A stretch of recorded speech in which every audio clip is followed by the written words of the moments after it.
বিসমিল্লাহির রহমানির রহিম। প্রিয় দেশবাসী, আসসালামু আলাইকুম।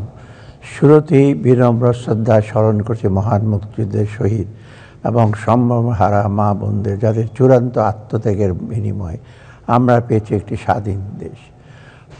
শ্রদ্ধায় স্মরণ করছি গত বছরের জুলাই আগস্ট মাসের বিপ্লবের অকুতোভয় শহীদগণকে, যারা দ্বিধাহীন ত্যাগের মহিমায় মৃত্যুকে ছাড়িয়ে আরোহণ করেছেন অনন্য উচ্চতায়। মহান আল্লাহ রাব্বুল আলামিনের কাছে আমি তাদের সকলের আত্মার মাগফিরাত কামনা করছি।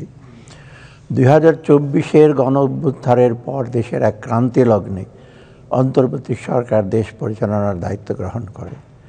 আমাদের উপর বর্তায় বিগত সরকারের রেখে যাওয়া প্রায় ধ্বংসপ্রাপ্ত অর্থনীতি থেকে পুনরুদ্ধার এবং নৈরাজ্য দূর করে জনজীবনে স্বস্তি ফিরিয়ে আনার কঠিন কাজটি আমি স্বস্তি এবং আনন্দের সাথে জানাতে চাই, মাত্র 10 মাসেরও কম সময়ে অন্তর্বর্তী সরকার ইতিমধ্যে সেই লক্ষ্য পূরণে অনেক দূরে এগিয়ে যেতে সক্ষম হয়েছে। জুলাই অভ্যুত্থানের পর যে আশায় আমরা বুক বেঁধেছিলাম, তা খুব শীঘ্রই আমরা পূরণ করতে সক্ষম হব ইনশাআল্লাহ। এখন প্রিয় দেশবাসী, মধ্যমেয়াদী নীতি কৌশল সম্পর্কে আমি বলছি। জুলাই গণ অভ্যুত্থান পরবর্তী সময়ে উচ্চ মূল্যস্ফীতি নিয়ন্ত্রণ, ভেঙে পড়া আইন শৃঙ্খলার পরিস্থিতির উন্নতি, শ্রমিক অসন্তোষ প্রশমিত করে শিল্প খাতে স্বাভাবিক অবস্থা ফিরিয়ে আনা এবং বিগত সরকারের সময়ে লাগামহীন দুর্নীতি ও অব্যবস্থাপনার ফলে চরম সংকটাপন্ন ব্যাংকিং খাতে শৃঙ্খলা পুনরুদ্ধারের মতো কঠিন চ্যালেঞ্জ আমাদের মোকাবেলা করতে হয়েছে। শুরু থেকেই আমরা সর্বোচ্চ আন্তরিকতা দিয়ে চেষ্টা করেছি এসব সমস্যার সমাধানপূর্বক দেশকে একটি স্থিতিশীল অবস্থায় ফিরিয়ে আনতে। প্রবাস আয়ের আশাব্যঞ্জক অগ্রগতি, রপ্তানি আয়ের ধারাবাহিক প্রবৃদ্ধি, কৃষি ও শিল্প খাতের উৎপাদনও অব্যাহত থাকা এবং সঠিক মুদ্রা ও রাজস্ব নীতির সমন্বিত প্রয়োগের সুফল হিসেবে আমরা ইতিমধ্যে কাঙ্ক্ষিত স্থিতিশীলতা অর্জনে অনেক দূরে গিয়েছি। তবে পরিপূর্ণ স্থিতিশীলতা অর্জন করে অর্থনীতিকে স্বাভাবিক গতিতে ফিরে আনার পথে এখনও বেশ কিছু ঝুঁকি রয়েছে। প্রিয় দেশবাসী, গত বছরের আগস্ট মাসে আমাদের সরকার যখন দেশ পরিচালনার দায়িত্বভার গ্রহণ করে, তখন আমাদের সামনে সবচেয়ে বড় চ্যালেঞ্জ ছিল নিয়ন্ত্রণহীন মূল্যস্ফীতির লাগাম টেনে ধরে মানুষকে স্বস্তি দেয়া। মূল্যস্ফীতি নিয়ন্ত্রণের লক্ষ্যে বিগত মাসগুলোতেই আমরা ধারাবাহিকভাবে সংকোচনমূলক মুদ্রানীতি অবলম্বন করেছি। এর ফলে নীতি সুদের হার 150 বেসিস পয়েন্ট বেড়ে গিয়ে এখন 10% দাঁড়িয়েছে। মুদ্রানীতির আওতায় গৃহীত কার্যক্রমকে সহায়তা করতে সংকোচনমূলক রাজস্ব নীতি অনুসরণ করা হয়েছে। অপ্রয়োজনীয় ব্যয় কমিয়ে আনায় সার্বিকভাবে সরকারি ব্যয় উল্লেখযোগ্যভাবে হ্রাস পেয়েছে। এর ইতিবাচক প্রভাব ইতিমধ্যে দৃশ্যমান হয়ে উঠতে শুরু করেছে। পয়েন্ট টু পয়েন্ট মূল্যস্ফীতি 2024 সালের ডিসেম্বর মাসে 10.89% থেকে হ্রাস পেয়ে 2025-এর এপ্রিল মাসে 9.1%-তে নেমে এসেছে। আসার কথা হলো, এবারে রমজান মাসে নিত্য প্রয়োজনের পণ্যের বাজার স্মরণকালের মধ্যে সবচেয়ে স্থিতিশীল ছিল। এ ধারা অব্যাহত থাকলে এই জুন মাসেই পয়েন্ট টু পয়েন্ট মূল্যস্ফীতি 8%-এর কোঠায় নেমে আসবে।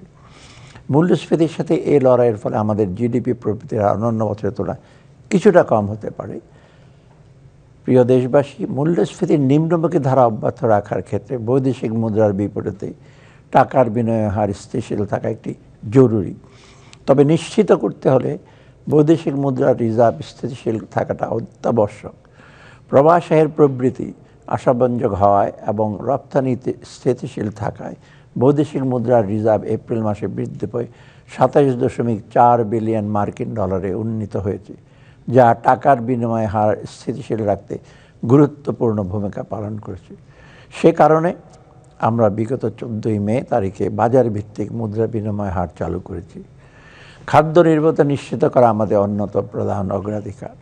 গত বছর আকস্মিক বন্যায় আউশ এবং আমন উৎপাদন লক্ষ্যমাত্রার চাইতে কম হয় খাদ্যশস্যের মজুদে কিছুটা ঘাটতি দেখা দেয়। এই ঘাটতি কাটিয়ে উঠতে আমরা 9 লক্ষ মেট্রিক টন চাল এবং 7 লক্ষ মেট্রিক টন গম আমদানির সিদ্ধান্ত নিই, যার আওতায় ইতিমধ্যেই 8,50,000 মেট্রিক টন চাল এবং 2 লক্ষ মেট্রিক টন গম আমদানি করা হয়েছে। পাশাপাশি মাঠ পর্যায়ে কৃষকের ন্যায্য মূল্য নিশ্চিত করে কৃষি উৎপাদনের জন্য সার সহ অন্যান্য উপকরণের প্রয়োজনীয় ভর্তুকি দিচ্ছে। এছাড়া খাদ্য নিরাপত্তার গুরুত্ব বিবেচনায় সারের মজুদ বা বাফার স্টক বৃদ্ধি করা হয়েছে।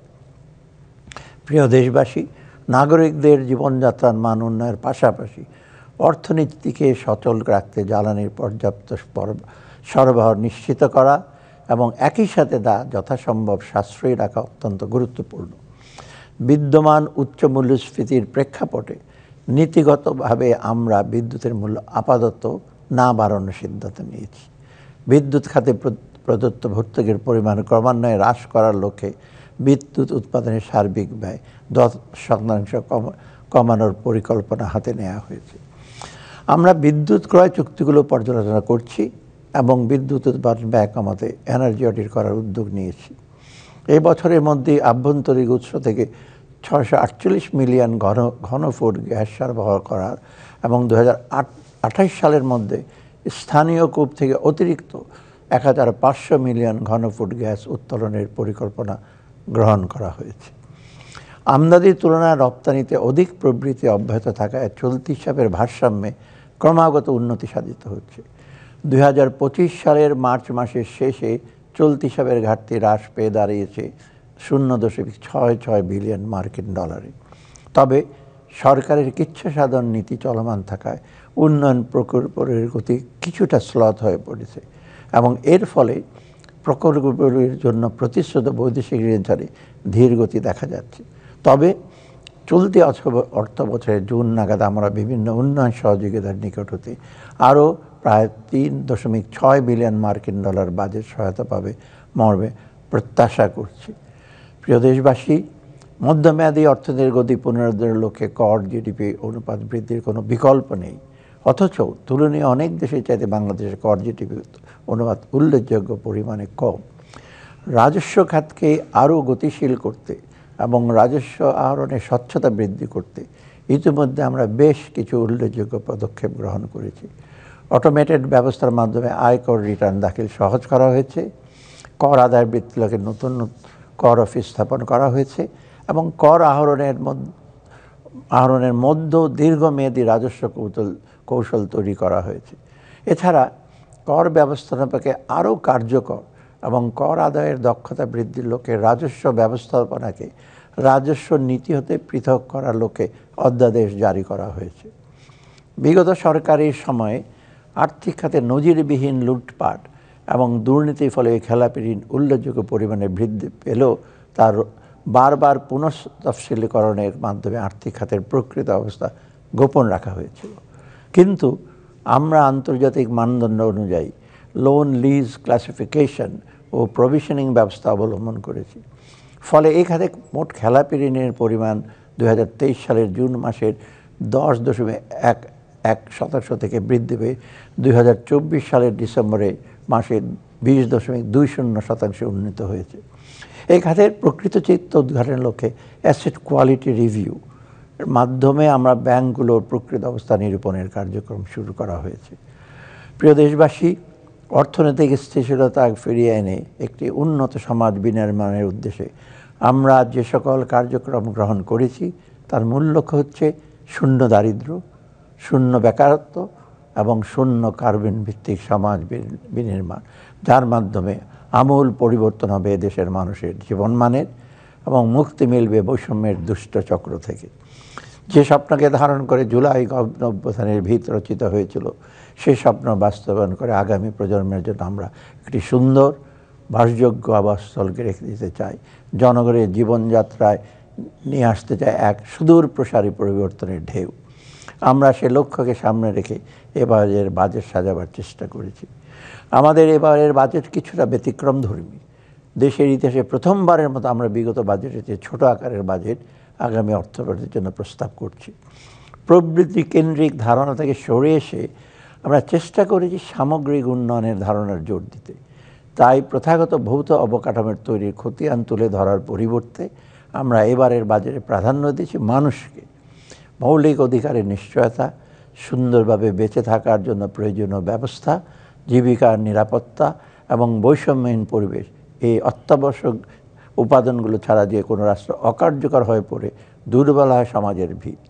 এবারের বাজেটে তাই শিক্ষা, স্বাস্থ্য, সুশাসন, নাগরিক সুবিধা, কর্মসংস্থান ইত্যাদি বিষয়ের উপর জোর দেওয়া হয়েছে। জোর দেওয়া হয়েছে পাশাপাশি চতুর্থ বিপ্লব, স্বল্পোন্নত দেশ হতে উত্তরণ এবং জলবায়ু পরিবর্তনের ফলে ক্রমাগত যে সকল সুযোগ সৃষ্টি তার সুবিধা ভোগ এবং যে সকল চ্যালেঞ্জ তৈরি হয়েছে তাকে মোকাবেলা করে টেকসই উন্নয়ন নিশ্চিত করার দিকেও মনোযোগ দেওয়া হয়েছে। প্রিয় দেশবাসী, জুলাই বিপ্লবে আত্মোৎসর্গকারীরা আমাদের সামনে একটি বিরল সুযোগ তৈরি করে দিয়ে গেছেন দেশকে সঠিকভাবে পরিচালিত করে ভবিষ্যতের জন্য শক্ত ভিত গড়ার। আপনাদের সকলের সর্বাত্মক সহযোগিতায় সে লক্ষ্য পূরণের প্রত্যয় সুশাসন প্রতিষ্ঠা এবং প্রয়োজনীয় প্রাতিষ্ঠানিক সংস্কারের অঙ্গীকার পূরণে করাই হবে আমাদের আগামী দিনে আমাদের প্রধান লক্ষ্য। সুশাসন ও প্রাতিষ্ঠানিক সংস্কারের ব্যাপারে প্রিয় দেশবাসী, আমরা গত দেড় দশকে দুর্নীতি এবং সুশাসনের অভাবে দেশের প্রায় সকল প্রতিষ্ঠান ধ্বংসের দ্বারপ্রান্তে পৌঁছেছিল। তাই দেশকে পুনরায় সঠিক পথে ফিরিয়ে আনতে সুশাসন প্রতিষ্ঠা এবং প্রাতিষ্ঠানিক সংস্কারে সর্বোচ্চ গুরুত্ব দেওয়া প্রয়োজন। সে লক্ষ্যে আমাদের অন্তর্বর্তী সরকার প্রয়োজনীয় সংস্কারের রূপরেখা তৈরি করেছে এবং বাস্তবায়নের লক্ষ্যে 11টি সংস্কার কমিশন গঠন করেছে। ইতিমধ্যে সবগুলো কমিশন তাদের প্রতিবেদন জমা দিয়েছে এবং এই কমিশনগুলোর কাজগুলো সমন্বয় করার জন্য এবং বাস্তবায়ন করার জন্য একটি ঐক্যমত্য কমিশন গঠন করে, যার নেতৃত্বে আছেন আমাদের মাননীয় প্রধান উপদেষ্টা। প্রিয় দেশবাসী, গণতান্ত্রিক শাসন ব্যবস্থার প্রতিষ্ঠা ও দুর্নীতি নির্মূলের লক্ষ্যে দুর্নীতি দমন কমিশন আইন 2004-এর সংশোধন কার্যক্রম চলমান রয়েছে। বিদেশে পাচারকৃত অর্থ ফেরত আনার বিষয়ে দুর্নীতি দমন সংক্রান্ত জাতিসংঘের কনভেনশন অনুযায়ী দুর্নীতি দমন কমিশন যথাযথভাবে কাজ করে যাচ্ছে। অন্তর্বর্তীকালীন সরকার কর্তৃক গঠিত দুদক সংস্কার কমিশন সম্প্রতি তাদের সুপারিশ প্রদান করেছে, যা যাচাই পূর্বক দ্রুত বাস্তবায়ন করা হবে। ভূমি আইন ও ভূমি ব্যবস্থাপনার সংস্কার করা হচ্ছে। এই ভূমি সংক্রান্ত মামলা নিষ্পত্তিতে ধীরগতি হ্রাসের উদ্যোগে গ্রহণ করা হয়েছে। সেই লক্ষ্যে ভূমি সংক্রান্ত ফৌজদারি এবং দেওয়ানি মামলা মোকদ্দমাগুলো হ্রাস করা এবং ভূমি সেবাকে সহজীকরণ লক্ষ্যে প্রয়োজনীয় আইন প্রণয়ন করা হচ্ছে। অটোমেটেড ভূমি ব্যবস্থার আওতায় ভূমি সেবা ডিজিটালাইজ করা হয়েছে। ভূমি প্রশাসন সকল সেবা পরিকাঠামোকে জনগণের নিকট পৌঁছে দেওয়ার লক্ষ্যে ভূমি ব্যবস্থাপনার অটোমেশন প্রকল্প দ্রুতগতিতে এগিয়ে নেওয়া হচ্ছে। অন্তর্বর্তী সরকারের অন্যতম লক্ষ্য হল নির্বাচন ব্যবস্থার সংস্কার। একটি অবাধ ও নিরপেক্ষ নির্বাচনের মাধ্যমে জনগণের ভোটাধিকার প্রতিষ্ঠা করা এবং গণতান্ত্রিক সরকারের হাতে ক্ষমতা হস্তান্তর করা। গত দেড় দশকে দেশের নির্বাচন ব্যবস্থা পুরোপুরি ভেঙে ফেলা হয়েছে। তাই আমরা নির্বাচনী ব্যবস্থার সংস্কারের উপর সর্বোচ্চ অগ্রাধিকার প্রদান করেছি এবং এ লক্ষ্যে বিভিন্ন আইন, নীতিমালা ও আদেশের সংশোধন ও সংস্কারের কার্যক্রম হাতে নিয়েছি। বিচার ব্যবস্থার উন্নয়ন সংস্কারের জন্য সারা দেশের অধস্তন আদালতসমূহ তত্ত্বাবধান করার জন্য হাইকোর্ট বিভাগের 13 জন মাননীয় বিচারপতি সমন্বয়ে 13টি মনিটরিং কমিটি গঠন করা হয়েছে। বাংলাদেশ সুপ্রিম কোর্টের বিচারক নিয়োগে প্রক্রিয়াকে স্বচ্ছ ও নিরপেক্ষ ও জবাবদিহিমূলক সরকার উদ্দেশ্যে সুপ্রিম কোর্টের বিচারক নিয়োগ অধ্যাদেশ 2025 জারি করা হয়েছে। নিরাপত্তা ও সুরক্ষা সেবার উন্নয়নের জন্য আমরা চেষ্টা করছি। সুরক্ষা সেবার মনোনয়নে পাসপোর্ট প্রদানের ক্ষেত্রে পুলিশ প্রতিবেদন গ্রহণের শর্ত তুলে দেওয়া হয়েছে। কারাগারকে সংশোধনাগারে রূপান্তরের লক্ষ্যে বাংলাদেশ কারা ও সংশোধন পরিষেবা আইন 2025 প্রণয়নের কার্যক্রম হাতে নেওয়া হয়েছে। আর্থিক খাতের পুনর্গঠন ও সংস্কারে আমরা কার্যক্রম নিয়েছি। বিগত 15 বছরে আর্থিক খাতে নজিরবিহীন অপশাসনের মাধ্যমে এই খাতকে ধ্বংসের কিনারায় নিয়ে যাওয়া হয়েছে। 5 আগস্ট 2024 রাজনৈতিক পট পরিবর্তনের প্রেক্ষাপটে ব্যাংকিং খাতের দীর্ঘদিনের কাঠামোগত চ্যালেঞ্জ মোকাবেলা, সুশাসন প্রতিষ্ঠা ও আমানতকারীদের আস্থা পুনরুদ্ধারে সরকারের গুরুত্বপূর্ণ সংস্কারের উদ্যোগ গ্রহণ করেছে। ব্যাংকের মূলধন ঘাটতি, তারল্য সংকট, দেউলিয়াত্ব বা অস্তিত্বের জন্য হুমকি এমন সকল ঝুঁকি সময়োপযোগী সমাধান এবং আর্থিক স্থিতিশীলতা নিশ্চিতকরণে ব্যাংক রেজলিউশন অধ্যাদেশ 2025 প্রণয়ন করা হয়েছে। সংস্কারের অংশ হিসাবে 3টি টাস্কফোর্স গঠন করেছে, যার প্রধান উদ্দেশ্য ব্যাংকিং খাত সংস্কার কর্মসূচির ভিত্তি করে ব্যাংকগুলোর সম্পদের ব্যাপক গুণগত মান পর্যালোচনা করা, দ্বিতীয়ত নীতি ও প্রবিধানসমূহের কার্যকর প্রয়োগ নিশ্চিতকরণ এবং ব্যাংকিং ব্যবস্থার সুশাসন বজায় রাখতে বাংলাদেশ ব্যাংকের সক্ষমতা ও দক্ষতা বৃদ্ধি করা এবং তৃতীয়ত দেশীয় ও আন্তর্জাতিক পর্যায়ে চুরি পাচার হওয়ার সম্পদ উদ্ধারে কার্যকর উদ্যোগ গ্রহণ করা। প্রিয় দেশবাসী, বিগত সরকারের অনিয়ম, কারসাজি ও দুর্নীতির ফলে প্রায় ধ্বংসপ্রাপ্ত বাংলাদেশের পুঁজিবাজারে পুনরায় গতি ফিরিয়ে আনার লক্ষ্যে মাল্টিন্যাশনাল কোম্পানিগুলোতে সরকারের শেয়ার কমিয়ে পুঁজিবাজারের অন্তর্ভুক্তকরণ, বেসরকারি খাতের দেশীয় বড় কোম্পানিগুলোকে পুঁজিবাজারে তালিকাভুক্তির জন্য উৎসাহ প্রদান, বাজারে কারসাজি রুখতে দ্রুততম সময়ের জন্য সুনির্দিষ্ট পরিকল্পনা বাস্তবায়ন, অনিয়মের সাথে জড়িত সকলকে আইনের আওতায় আনা এবং ব্যাংক ঋণের উপর নির্ভরতা কমাতে পুঁজিবাজার থেকে বন্ড ও ইকুইটির মাধ্যমে তহবিল সংগ্রহের সুযোগ বৃদ্ধি ইত্যাদি বিষয়ে কার্যক্রম চলমান রয়েছে। সরকারি আর্থিক ব্যবস্থাপনা ও সেবার উন্নয়নের জন্য সরকারের নীতি ও কর্মনীতির সাথে সংযোগ স্থাপনের জন্য বর্তমানে সকল মন্ত্রণালয় ও বাজেট অধিদপ্তরের বাজেট প্রণয়নের কাজ আইবাস এর মাধ্যমে সম্পন্ন করা হচ্ছে। আইবাস সিস্টেমের ব্যবহার করে বর্তমানে প্রায় 14 লক্ষ সরকারি কর্মচারী ইএফটি ইলেকট্রিক ফান্ড ট্রান্সফারের মাধ্যমে সরাসরি তাদের ব্যাংক অ্যাকাউন্টে বেতন পাচ্ছে। সামাজিক সুরক্ষা কর্মসূচির ভাতা প্রদানের ক্ষেত্রে ইএফটি ব্যবহার করা হচ্ছে।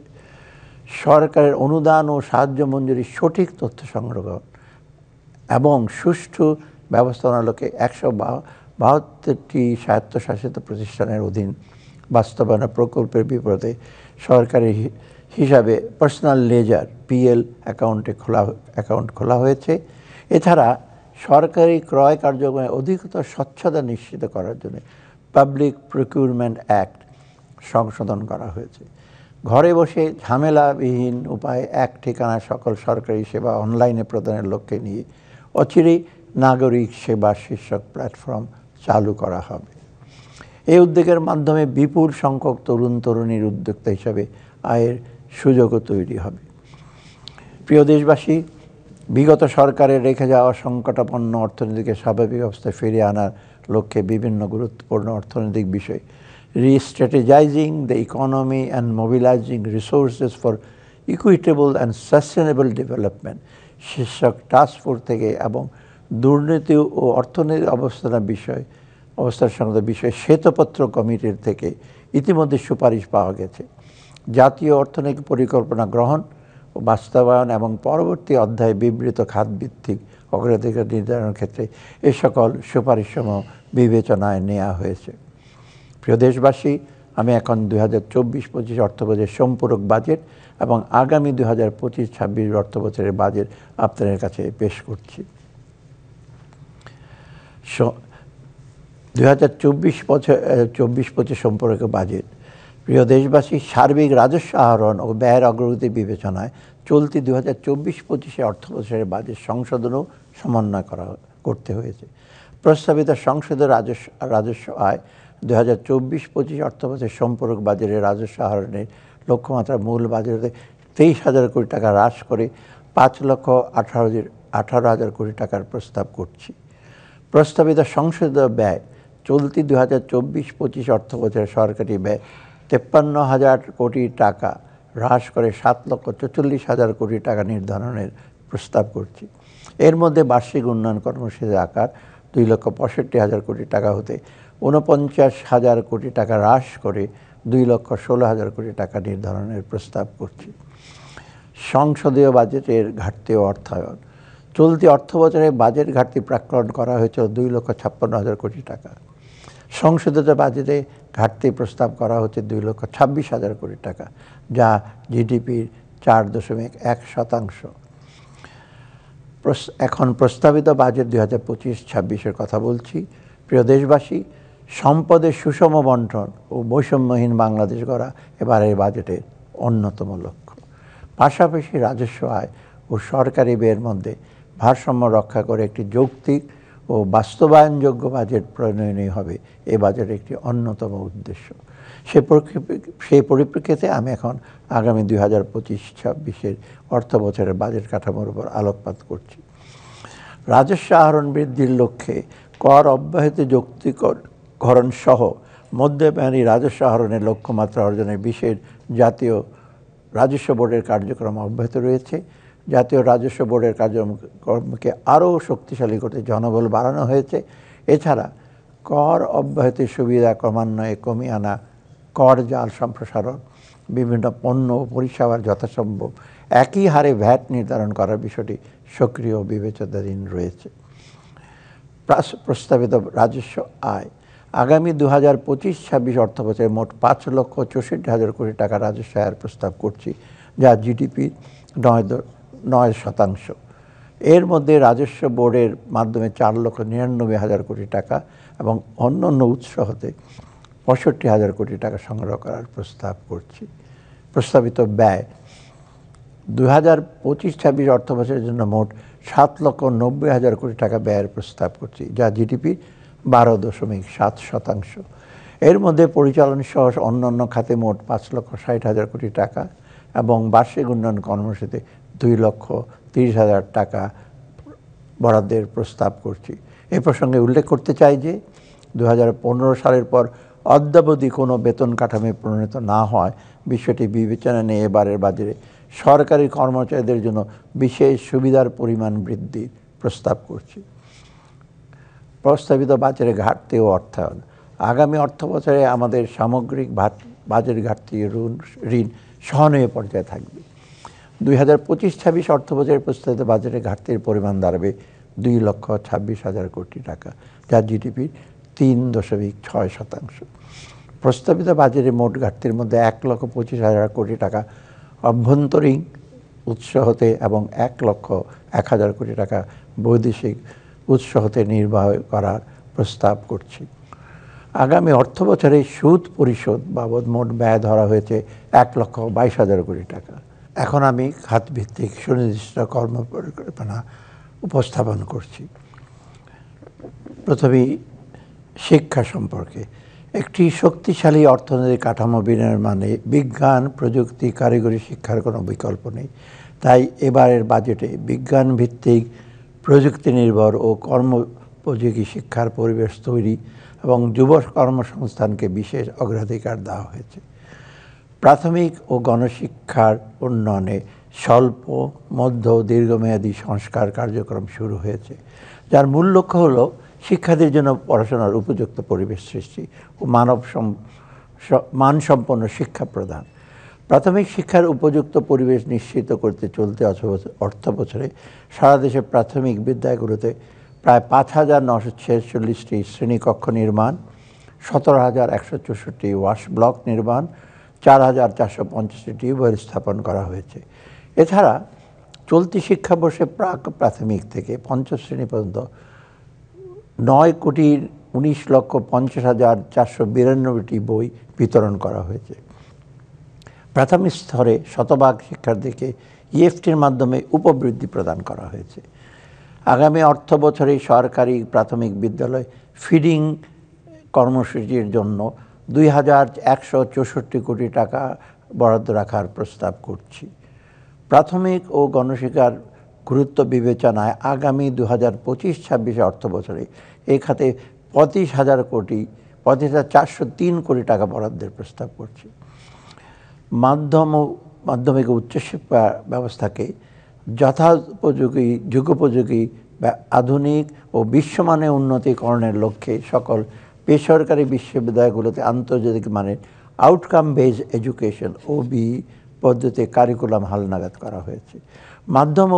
মাধ্যমিক ও উচ্চশিক্ষা বিভাগের আওতায় 62টি প্রকল্পের মাধ্যমে 1,957 কোটি টাকা ব্যয়ে শিক্ষা অবকাঠামো উন্নয়ন সহ বিভিন্ন কার্যক্রম বাস্তবায়ন করা হচ্ছে। এছাড়া চলতি অর্থ বছরের মাধ্যমিক পর্যায়ে 51 লক্ষ, উচ্চ মাধ্যমিক পর্যায়ে 8 লক্ষ এবং স্নাতক পর্যায়ে 1,65,000 অসচ্ছল মেধাবী শিক্ষার্থীকে উপবৃত্তি প্রদানের ব্যবস্থা করা হয়েছে।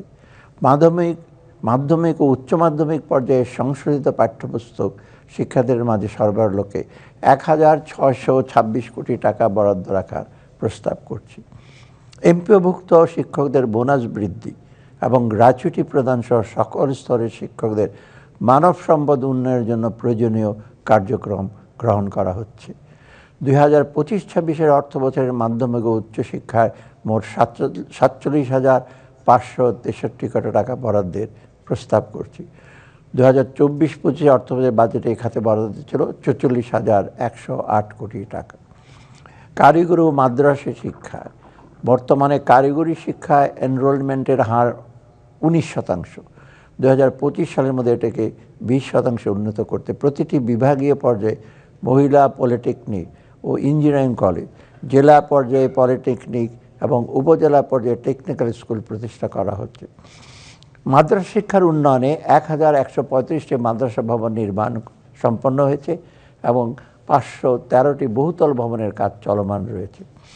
493টি মাদ্রাসায় মাল্টিমিডিয়া ক্লাসরুম স্থাপন করা হয়েছে। এছাড়া ইবতেদায়ী পর্যায়ে বৃত্তি প্রদান এবং মাদ্রাসাসমূহ এমপিওভুক্ত বাবদ 728 কোটি টাকা বরাদ্দ রাখার প্রস্তাব করছি। কারিগরি ও মাদ্রাসা শিক্ষা বিভাগের জন্য 2025 অর্থ বছরে 12,678 কোটি টাকা বরাদ্দের প্রস্তাব করছি। প্রিয় দেশবাসী, 2030 সালের মধ্যে সকল নাগরিককে সার্বজনীন স্বাস্থ্যসেবার আওতায় আনতে সেবার পরিধি বৃদ্ধি, অবকাঠামো উন্নয়ন ও দক্ষ জনবল নিয়োগ বিশেষ গুরুত্ব দেওয়া হয়েছে। স্বাস্থ্য খাতে শূন্য পদ পূরণে চিকিৎসক, সেবিকা, টেকনিশিয়ান, ফার্মাসিস্ট ও স্বাস্থ্য সহকারীদের নিয়োগ ত্বরান্বিত করা হয়েছে এবং প্রয়োজনীয় পদ সৃষ্টি সমন্বিত পরিকল্পনা গ্রহণ করা হয়েছে। দরিদ্র জনগোষ্ঠীর স্বাস্থ্যসেবা নিশ্চিত করতে আগামী অর্থবছরে তাদের বিনামূল্যে চিকিৎসা সেবা প্রদানের লক্ষ্যে অতিরিক্ত 4,166 কোটি টাকা এবং সম্প্রসারিত টিকাদান কর্মসূচির জন্য 1,000 কোটি টাকা বরাদ্দ রাখার প্রস্তাব করছি। উন্নত দেশসমূহের চাহিদা অনুযায়ী কেয়ার গিভার খাতে দক্ষ মানব সম্পদ তৈরি করা সম্ভব হলে একদিকে বৈদেশিক কর্মসংস্থানের সুযোগ প্রসারিত হবে এবং একই সাথে প্রবাস আয় অর্জনের নতুন দ্বার উন্মোচিত হবে। এ লক্ষ্যে কেয়ার গিভারদের জন্য প্রয়োজনীয় প্রশিক্ষণ প্রদানের উদ্যোগ নেওয়া হয়েছে। পাশাপাশি নার্সিং শিক্ষায় পিএইচডি কোর্স চালু এবং আন্তর্জাতিক মানের প্রশিক্ষণ প্রদানের জন্য একটি নার্স শিক্ষক প্রশিক্ষণ কেন্দ্র প্রতিষ্ঠার বিষয় বিবেচনায় রয়েছে। জাতীয় উন্নয়নে স্বাস্থ্য খাতের গুরুত্ব বিবেচনায় 2025-26 অর্থবছরের স্বাস্থ্য ও পরিবার কল্যাণ মন্ত্রণালয়ের জন্য 41,908 কোটি টাকা বরাদ্দের প্রস্তাব করছি। 2024-25 অর্থবছরের বাজেটে এই বাবদ বরাদ্দ ছিল 41,407 কোটি টাকা। কর্মসংস্থান ও দক্ষতা উন্নয়নে তরুণ উদ্যোক্তা এবং যুব সমাজের জন্য আত্মকর্মসংস্থান সৃষ্টি করা এবং যুব সমাজের অমিত শক্তি ও সম্ভাবনাকে কাজে লাগিয়ে দক্ষ যুবশক্তি গড়ে তোলা এবং তাদের আত্মকর্মসংস্থান সৃষ্টির লক্ষ্যে আমরা কাজ করছি। এসো দেশ বদলায়, পৃথিবী বদলায় প্রতিপাদ্যকে ঘিরে বিপুল উৎসাহ উদ্দীপনা নিয়ে তারুণ্যের উৎসব 2025 উদযাপন করা হয়েছে। কর্মসংস্থান সৃষ্টির লক্ষ্যে সারা দেশের সফল যুব উদ্যোক্তাদের জন্য ঋণের সিলিং বৃদ্ধি করে 5 লক্ষ টাকায় উন্নীত করা হয়েছে। এছাড়া তরুণ উদ্যোক্তা সৃষ্টির লক্ষ্যে 100 কোটি টাকার একটি বিশেষ তহবিল গঠন করার প্রস্তাব করছি। তরুণ উদ্যোক্তাদের জন্য এমন তহবিল এবারই প্রথম। জুলাই গণঅভ্যুত্থানের আহত ও শহীদ পরিবারের সদস্যদের জন্য আত্মকর্মসংস্থান সৃষ্টির প্রকল্প গ্রহণ করা হয়েছে। তরুণ যুবাদের দেশের উন্নয়নে আরও গভীরভাবে সম্পৃক্ত করার লক্ষ্যে আগামী অর্থবছরে তারুণ্যের উৎসব উদযাপনের জন্য 100 কোটি টাকা বরাদ্দ রাখার প্রস্তাব করছি।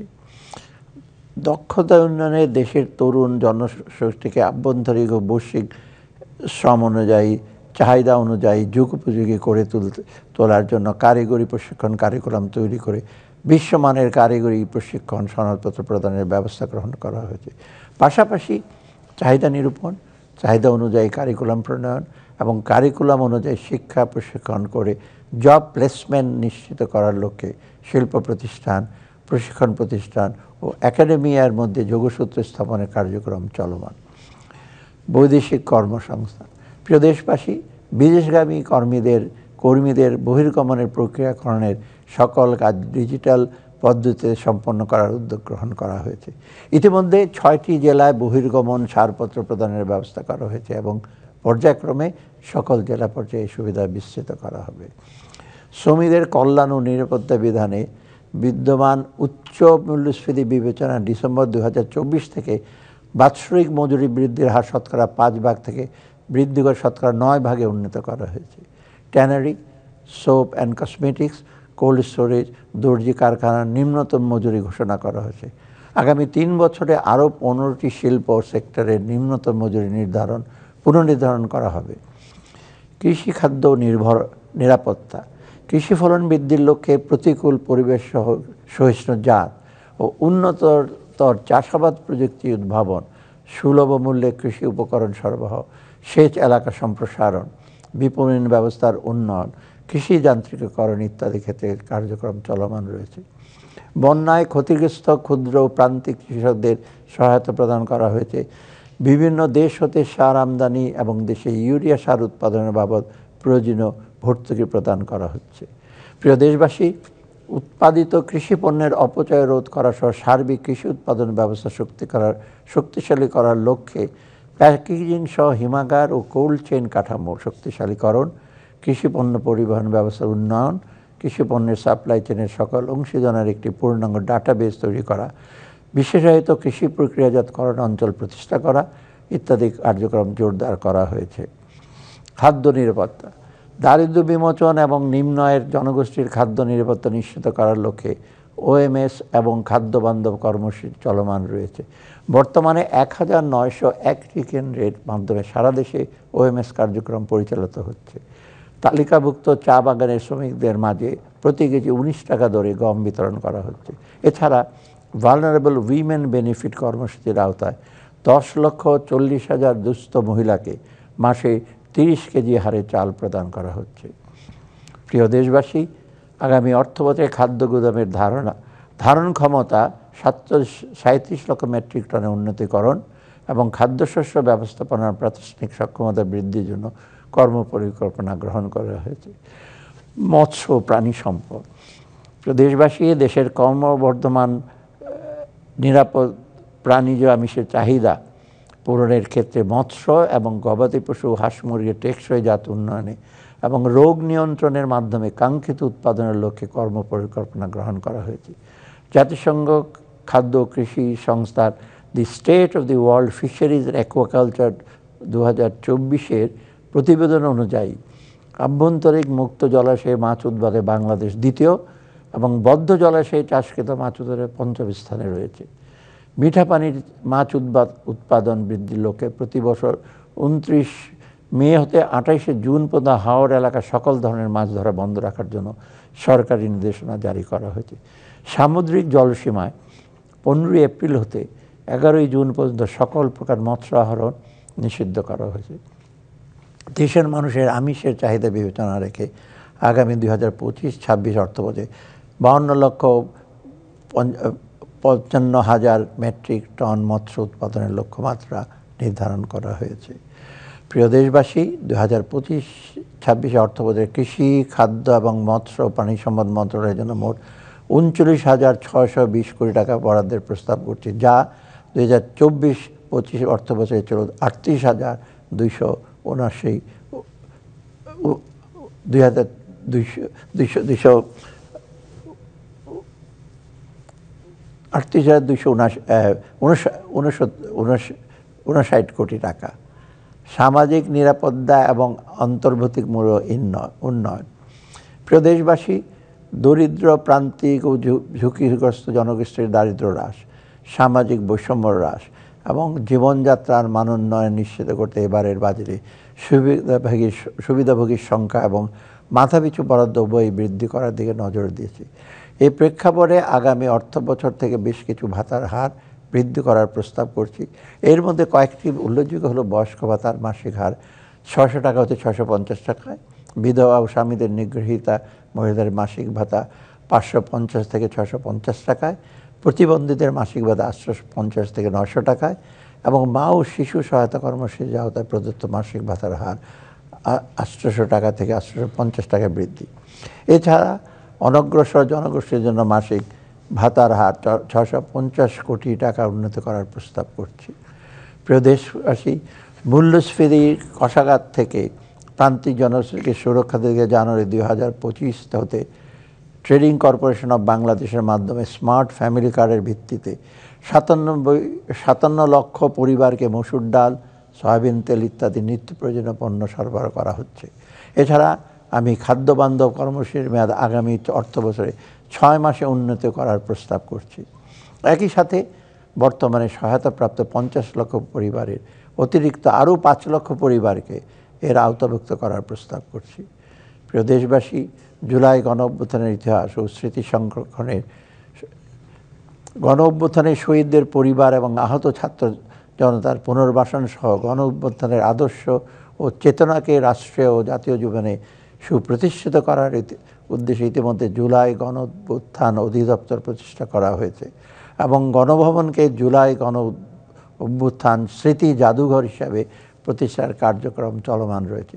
শীঘ্রই জুলাই গণঅভ্যুত্থানের শহীদদের পরিবার এবং আহতদের জন্য ভাতা প্রদানের লক্ষ্যে নীতিমালা প্রণয়ন করা হবে। এছাড়াও তাদের চিকিৎসা ও পুনর্বাসনের জন্য প্রয়োজনীয় কার্যক্রম গ্রহণ করা আছে। আগামী ২০২৫-২৬ অর্থবছরে জুলাই গণঅভ্যুত্থানের শহীদদের পরিবার এবং আহতদের জন্য ৪২৫ কোটি ২০ লক্ষ টাকা বরাদ্দ রাখার প্রস্তাব করছি। সামাজিক নিরাপত্তা খাতের ব্যাপ্তি এবং গুরুত্ব বিবেচনা আগামী ২০২৫-২৬ অর্থবছরে ১,২৬,৭৩১ কোটি টাকা বরাদ্দ রাখার প্রস্তাব করছি। এক্ষেত্রে পেনশন ব্যতীত সামাজিক নিরাপত্তা বিস্তৃতির জন্য ২০২৫-২৬ অর্থবছরের বরাদ্দের পরিমাণ দাঁড়াবে ৯১,২৯৭ কোটি টাকা। বিনিয়োগ, শিল্প ও বাণিজ্য। প্রিয় দেশবাসী, দেশে বেসরকারি বিনিয়োগ বৃদ্ধি করতে হলে উপযুক্ত পরিবেশ সৃষ্টি করা, তাই বিনিয়োগের পথে বিদ্যমান অন্তরায়গুলো চিহ্নিত করে তা দ্রুত সময়ে দূর করার বিষয়ে আমরা সর্বোচ্চ চেষ্টা করছি। বিনিয়োগকারীদের দ্রুত ও সহজ সেবা প্রদানের লক্ষ্যে ওয়ান স্টপ সার্ভিস পোর্টাল হতে বর্তমানে ৪৩টি সংস্থার ১৩৪টি সেবা প্রদান করা হয়েছে। এছাড়া ব্যবসা বা পরিবেশ উন্নয়নের একটি সিঙ্গেল প্ল্যাটফর্মে আবেদন ও প্রক্রিয়াকরণ ও সেবা প্রদানের উদ্দেশ্যে জাতীয় রাজস্ব বোর্ডের আওতায় বাংলাদেশ সিঙ্গেল উইন্ডো BSW খোলা হয়েছে। বিদেশি বিনিয়োগ বৃদ্ধির জন্য বিনিয়োগকারীদের জন্য একটি পাইপলাইন তৈরি করা হচ্ছে। এর মাধ্যমে বিনিয়োগের প্রতিশ্রুতিকে ট্র্যাকিংয়ের মাধ্যমে প্রকৃত বিনিয়োগে রূপান্তর করা হবে। এছাড়া দেশের সম্ভাবনাময় ক্ষেত্রসমূহে সরকারি বেসরকারি অংশীদারত্বের মাধ্যমে বিনিয়োগ প্রকল্প বাস্তবায়নে উৎসাহিত করার দিকেও আমরা বিশেষ নজর দিচ্ছি। এ লক্ষ্যে পাবলিক প্রাইভেট পার্টনারশিপের তহবিল হিসাবে আগামী অর্থ বৎসরে ৫,০৪০ কোটি টাকা বরাদ্দ রাখার প্রস্তাব করছি। প্রিয় দেশবাসী, সরকারি বিনিয়োগের ক্ষেত্রে কম গুরুত্বপূর্ণ ও রাজনৈতিক বিবেচনায় গৃহীত বেশ কিছু প্রকল্প বাদ দেওয়া হয়েছে। বিনিয়োগ প্রকল্প গ্রহণের ফলে গ্রিন হাউস গ্যাস নিঃসরণ হ্রাস বৃদ্ধি, অর্থাৎ পরিবেশ ও প্রতিবেশের উপর প্রভাব নিরূপণে এবং জলবায়ু পরিবর্তনের কারণে সৃষ্ট দুর্যোগের প্রভাব মোকাবিলায় বিবেচ্য প্রকল্প কতটুকু সহনশীল তা প্রকল্প প্রক্রিয়াকরণের সময় যাচাই ও মূল্যায়ন করা হচ্ছে। প্রিয় দেশবাসী, আমরা সিদ্ধান্ত নিয়েছি ২০২৬ সালের নভেম্বর মাসে স্বাভাবিক নিয়মে স্বল্পোন্নত দেশের তালিকাতে আনুষ্ঠানিক উত্তরণ পরবর্তী সময়ে চ্যালেঞ্জসমূহ মোকাবেলায় ভবিষ্যতের কর্মপরিকল্পনা সমূহ চিহ্নিত করে ইতিমধ্যে স্মুথ ট্রানজিশন স্ট্র্যাটেজি STS প্রণয়ন করা হয়েছে। বাণিজ্যিক খাতের প্রতিযোগিতা সক্ষমতা বৃদ্ধির লক্ষ্যে লজিস্টিক্স খাতের উন্নয়ন সহ স্বল্প ও দীর্ঘমেয়াদী পরিকল্পনা গ্রহণ করা হচ্ছে এবং বাণিজ্য সম্ভাবনাময় বিভিন্ন দেশ ও আঞ্চলিক অর্থনৈতিক জোটের সাথে বাণিজ্য চুক্তি স্বাক্ষর সহ বিভিন্ন পদক্ষেপ বাস্তবায়নের কাজ চলমান রয়েছে। ক্ষুদ্র ও মাঝারি শিল্পের উন্নয়ন। প্রিয় দেশবাসী, 2023-24 অর্থবছরের প্রাক্কলন অনুযায়ী বাংলাদেশের জিডিপিতে কুটির ক্ষুদ্র মাঝারি শিল্পের অবদান প্রায় 11.89%। সম্ভাবনাময় এই খাতের বিকাশে সংশ্লিষ্ট উদ্যোক্তাদের দক্ষতা বৃদ্ধি এবং ব্যবসার পরিবেশ উন্নয়নের লক্ষ্যে বিভিন্ন কার্যক্রম চলমান রয়েছে। আগামী 3 বছরের মধ্যে এই খাতের বিকাশে 15,000 নতুন উদ্যোক্তা তৈরি, 25,000 উদ্যোক্তাকে দক্ষতামূলক ও কারিগরি প্রশিক্ষণ প্রদান, বিভাগীয় শহরে এসএমই প্রোডাক্ট ডিসপ্লে ও সেলস সেন্টার স্থাপন, জেলা শহরে আঞ্চলিক এসএমই পণ্য মেলা আয়োজন, এসএমইর উদ্যোক্তাদের কেন্দ্রীয় ডাটাবেস প্রতিষ্ঠা, নারী উদ্যোক্তা সহ প্রান্তিক পর্যায়ে সিএমএসএমইর খাতের 10,000 উদ্যোক্তাকে 1,000 কোটি টাকা ঋণ বিতরণ, ডিজিটাল প্ল্যাটফর্মের মাধ্যমে 3,000 নারী উদ্যোক্তাদের সাথে কর্পোরেট ক্রেতা প্রতিষ্ঠানের সংযোগ স্থাপন ইত্যাদি কার্যক্রম বাস্তবায়নের পরিকল্পনা গ্রহণ করা হয়েছে। নারী ও শিশুর কল্যাণ। প্রিয় দেশবাসী, নারী সুরক্ষা নিশ্চিত করতে জাতীয় মহিলা প্রশিক্ষণ ও উন্নয়ন একাডেমির মাধ্যমে মহিলাদের জন্য দক্ষতা ভিত্তিক কর্মসূচি গ্রহণ করা হয়েছে এবং উপজেলা পর্যায়ে মহিলা প্রশিক্ষণ কেন্দ্রের মাধ্যমে প্রশিক্ষণ প্রদান করা হচ্ছে। নারীর ক্ষমতায়ন ও দারিদ্র্য বিমোচনে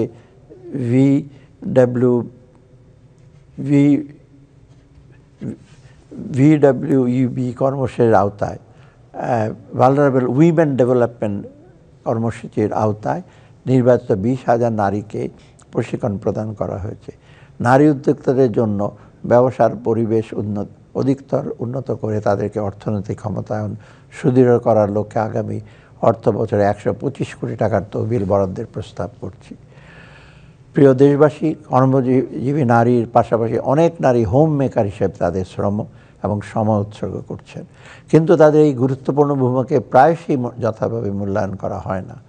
আমি সরকার এবং আপামর জনসাধারণের পক্ষ থেকে তাদের প্রতি গভীর শ্রদ্ধা এবং কৃতজ্ঞতা জ্ঞাপন করছি। ভবিষ্যতে তাদের অবদান আর্থিক মানদণ্ডের ভিত্তিতে জিডিপিতে যোগ করার লক্ষ্যে প্রয়োজনীয় পদ্ধতিগত পদক্ষেপ নেওয়া হবে। জুলাই বিপ্লবে শিশু শহীদদের 84টি পরিবারকে আর্থিক সহায়তা প্রদান করা হয়েছে এবং এ বিপ্লবে আহত শিশুদের মূল ধারায় ফিরিয়ে আনতে প্রচেষ্টা অব্যাহত রয়েছে। স্থানীয় সরকার। প্রিয় দেশবাসী, যাতায়াত ও পরিবহন ব্যবস্থার উন্নয়ন, জন্ম ও মৃত্যু নিবন্ধন, প্রাথমিক স্বাস্থ্যসেবা প্রদান, পরিবেশ উন্নয়ন, সুপেয় পানির ব্যবস্থা করা ইত্যাদি গুরুত্বপূর্ণ ক্ষেত্রে স্থানীয় সরকারের ব্যবস্থার আওতায় জনগণকে সেবা প্রদান করা হচ্ছে। আধুনিক নগর ব্যবস্থা গড়ে তোলার জন্য বিভিন্ন শহরে সড়ক অবকাঠামো উন্নয়ন, নিরাপদ পানি সরবরাহ, ড্রেনেজ ব্যবস্থা উন্নয়ন, আধুনিক পয়ঃনিষ্কাশন ও প্রাথমিক বর্জ্য ব্যবস্থাপনা নিশ্চিত করতে বিভিন্ন স্বল্প ও দীর্ঘমেয়াদী কর্মসূচি গ্রহণ করা হচ্ছে। প্রিয় দেশবাসী, সমগ্র দেশের গ্রামাঞ্চলে নিরাপদ পানির উৎস নির্মাণ, পাইপলাইনের মাধ্যমে পানি সরবরাহ, পানি শোধনাগার স্থাপন, সমগ্র দেশে কমিউনিটি স্যানিটারি ল্যাট্রিন নির্মাণ, রক্ষণাবেক্ষণ, ভূগর্ভস্থ পানির ব্যবহার কমিয়ে আনা এবং ভূপৃষ্ঠস্থ পানির ব্যবহার বৃদ্ধি এবং প্রতিটি বাড়িকে স্বাস্থ্যসম্মত পয়ঃনিষ্কাশন ব্যবস্থার আওতায় আনার কর্মপরিকল্পনা গ্রহণ করা হচ্ছে। বিদ্যুৎ ও জ্বালানি। প্রিয় দেশবাসী, বিদ্যুৎ খাতে স্বচ্ছতা ও জবাবদিহিতা নিশ্চিত করার লক্ষ্যে বিদ্যুৎ ও জ্বালানির দ্রুত সরবরাহ বৃদ্ধি বিশেষ বিধান আইন 2010 বাতিল করা হয়েছে। এই আইনের আওতায় ইতিপূর্বে সম্পাদিত চুক্তিসমূহ পর্যালোচনার নিমিত্ত একটি জাতীয় কমিটি গঠন করা হয়েছে। রূপপুরে 2,400 মেগাওয়াট পারমাণবিক বিদ্যুৎ কেন্দ্র স্থাপনের কাজ দ্রুত এগিয়ে চলছে। নবায়নযোগ্য জ্বালানি নীতিমালা 2008 যুগোপযোগী করে নতুন একটি নীতিমালা প্রণয়নের কার্যক্রম চূড়ান্ত পর্যায়ে রয়েছে। আগামী 2040 সালের মধ্যে দেশের মোট বিদ্যুৎ উৎপাদনের শতকরা 30% নবায়নযোগ্য উৎস থেকে উৎপাদনের সিদ্ধান্ত নেওয়া হয়েছে।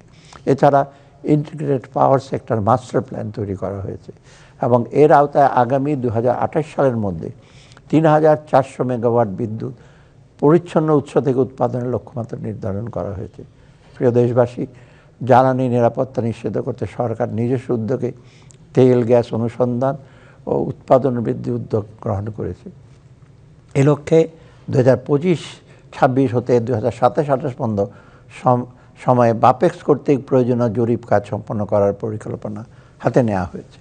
এছাড়া মধ্যমেয়াদে বাপেক্সের নিজস্ব রিগ দ্বারা 69টি কূপ খনন এবং 31টি কূপের ওয়ার্কওভার সম্পন্নের কাজ পরিকল্পনা গ্রহণ করা হয়েছে। পরিশোধিত তেলের চাহিদা মেটাতে প্রতি বছর 3 মিলিয়ন মেট্রিক টন অশোধিত তেল শোধন ক্ষমতা সম্বন্ধ ইস্টার্ন রিফাইনারি লিমিটেড ইউনিট 2 স্থাপনের প্রকল্প গ্রহণের কার্যক্রম হাতে নেওয়া হয়েছে। সড়ক ও রেলপথ, রেল পরিবহন। প্রিয় দেশবাসী, আমাদের সরকার টেকসই, নিরাপদ, ব্যয় সাশ্রয়ী ও পরিবেশ বান্ধব সড়ক নেটওয়ার্ক নির্মাণের প্রতিশ্রুতি হিসাবে বিদ্যমান রোড মাস্টার প্ল্যান 2009-এর হালনাগাদকরণের উদ্যোগ গ্রহণ করেছে। প্রিয় দেশবাসী, আমাদের সরকার টেকসই, নিরাপদ, ব্যয় সাশ্রয়ী ও পরিবেশ বান্ধব সড়ক নেটওয়ার্ক নির্মাণের প্রতিশ্রুতি হিসাবে বিদ্যমান রোড মাস্টার প্ল্যান 2009 হালনাগাদের উদ্যোগ গ্রহণ করেছে। বৈদ্যুতিক 3 হুইলার ব্যবস্থাপনার শৃঙ্খলা ও নিরাপত্তা নিশ্চিত করতে বৈদ্যুতিক 3 হুইলার ব্যবস্থাপনা নীতিমালা প্রণয়ন করা হচ্ছে। নিরাপদ, আরামদায়ক এবং সাশ্রয়ী হিসাবে রেল পরিবহন বিশ্বব্যাপী অত্যন্ত জনপ্রিয়। তবে বাংলাদেশে এই খাতে উল্লেখযোগ্য অগ্রগতি এখনও অর্জন করা সম্ভব হয়নি। আমরা এই অবস্থার আমূল পরিবর্তন ঘটাতে চাই। এ লক্ষ্যে 30 বছর মেয়াদী রেলওয়ে মাস্টার প্ল্যান অনুযায়ী Bangladesh railway double line track নির্মাণ, গেজ একীভূতকরণ, আধুনিক সিগন্যালিং সিস্টেমের প্রবর্তন, সমুদ্র বন্দরের সাথে রেল যোগাযোগের উন্নয়ন, আপগ্রেডেড লোকোমোটিভ প্রবর্তন এবং বৈদ্যুতিক ট্র্যাকশন প্রবর্তন ইত্যাদি পদক্ষেপ গ্রহণ করা হয়েছে। ঢাকা হতে ভাঙ্গা হয়ে যশোর পর্যন্ত রেল চলাচল শুরু হয়েছে এবং যমুনা রেলওয়ে সেতুর নির্মাণ কাজ শেষে রেল চলাচল শুরু হয়েছে। তথ্য ও যোগাযোগ প্রযুক্তি এবং বিজ্ঞান গবেষণা। প্রিয় দেশবাসী, ক্যাশলেস সোসাইটি বিনির্মাণ, আর্থিক সুশাসন প্রতিষ্ঠা এবং আর্থিক অন্তর্ভুক্তি ফাইন্যান্সিয়াল ইনক্লুশনের পরিসর বৃদ্ধিতে মোবাইল আর্থিক সেবা MFS গুরুত্বপূর্ণ ভূমিকা রাখছে। মোবাইল আর্থিক পরিষেবার মাধ্যমে প্রত্যন্ত অঞ্চলের জনগণের কাছে ব্যাংকিং সেবা পৌঁছে যাচ্ছে, যা তাৎক্ষণিক টাকা পাঠানো, সরকারি বিভিন্ন সামাজিক সুরক্ষার ভাতা গ্রহণ ও সেবার বিল পরিশোধ, রেমিটেন্স গ্রহণ সহ নানাবিধ আর্থিক সেবা সহজে প্রাপ্তির ক্ষেত্রে গুরুত্বপূর্ণ ভূমিকা রাখছে। প্রিয় দেশবাসী, সারা দেশে 5000 শিক্ষা প্রতিষ্ঠানে ICTD ডিজিটাল ল্যাব ও 300 শিক্ষা প্রতিষ্ঠানে ICTD স্কুল অফ ফিউচার স্থাপন করা হয়েছে। সারা দেশে 491টি উপজেলায় উপজেলা পরিষদ কমপ্লেক্সে তরুণ তরুণীদের প্রশিক্ষণ প্রদানের লক্ষ্যে উপজেলা সেবা ও তথ্য প্রযুক্তি প্রশিক্ষণ নির্মাণ করা হচ্ছে। তথ্য প্রযুক্তি খাতের সম্ভাবনা বিবেচনায় এবং এ খাতে নতুন নতুন উদ্যোক্তাদের উৎসাহিত করার লক্ষ্যে আগামী অর্থবছরে 100 কোটি টাকা স্টার্ট আপ তহবিল হিসাবে বরাদ্দ রাখার প্রস্তাব করছি।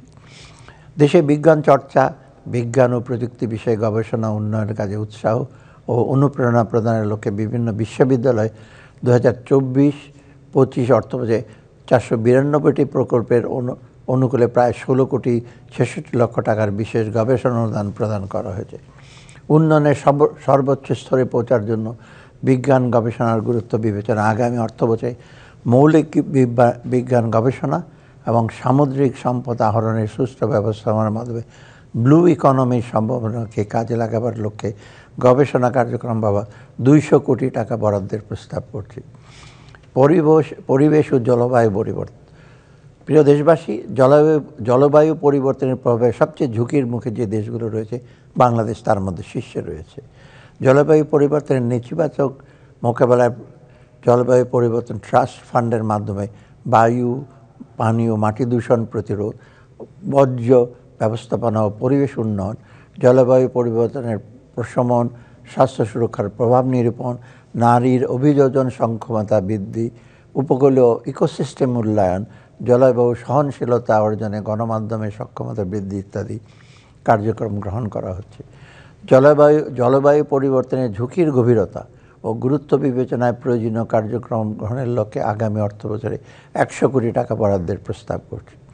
প্রিয় দেশবাসী, এবার আমি আগামী অর্থবছরে সরকারের রাজস্ব আহরণের পরিকল্পনা আপনাদের সামনে তুলে ধরছি। রাজস্ব আহরণ কার্যক্রমের প্রত্যক্ষ কর, আয়কর। প্রিয় দেশবাসী, দেশের প্রত্যক্ষ কর ব্যবস্থাপনায় আধুনিক, ন্যায্য, করদাতা বান্ধব ও বিনিয়োগে বান্ধব করার ধারাবাহিকতায় 2025-26 অর্থবছরের বাজেটে বেশ কিছু উল্লেখযোগ্য উদ্যোগ গ্রহণ করা হয়েছে। আমি এ পর্যায়ে আয়করের বিধানে আনিত গুরুত্বপূর্ণ পরিবর্তন, সংশোধন ও পরিমার্জনের সারসংক্ষেপ উপস্থাপন করছি।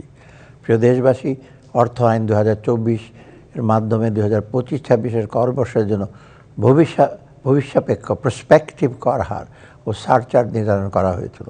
এর ধারাবাহিকতায় অর্থ অধ্যাদেশ 2025-এর মাধ্যমে 2026-27 ও 2027-28 কর বর্ষের কর হার ও সারচার্জ নির্ধারণ করা হয়েছে। ফলে করদাতাগণ 2025-26, 2026-27 এবং 2027-28 এই 3 কর বর্ষের জন্য প্রযোজ্য কর হার সম্পর্কে আগাম ধারণা লাভ করতে সক্ষম হবে। তবে প্রস্তাবিত ও পরবর্তী 2 বছরের কর হার পরবর্তী সরকার পরিবর্তন করতে পারবেন।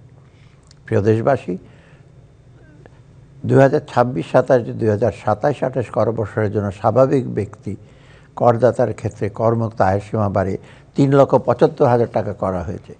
গেজেটভুক্ত জুলাই গণ অভ্যুত্থান 2024-এর আহত জুলাই যোদ্ধা করদাতাদের ক্ষেত্রে করমুক্ত আয়ের সীমা 5,25,000 টাকা নির্ধারণ করা হয়েছে।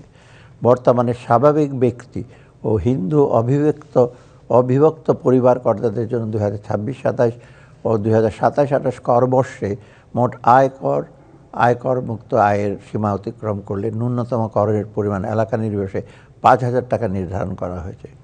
নূতন করদাতাদের ন্যূনতম করের পরিমাণ 1,000 টাকা নির্ধারণ করা হয়েছে। কর পরিপালনের জন্য সহজ করার জন্য লিস্টেড কোম্পানি সমূহের ক্ষেত্রে 2.5% কর হার সুবিধা প্রাপ্তির শর্ত শিথিল করে আয়, ব্যয় ও বিনিয়োগের পরিবর্তে কেবল সকল প্রকার আয় ব্যাংক ট্রান্সফারের মাধ্যমে সম্পন্ন করার শর্ত আরোপ করা হয়েছে।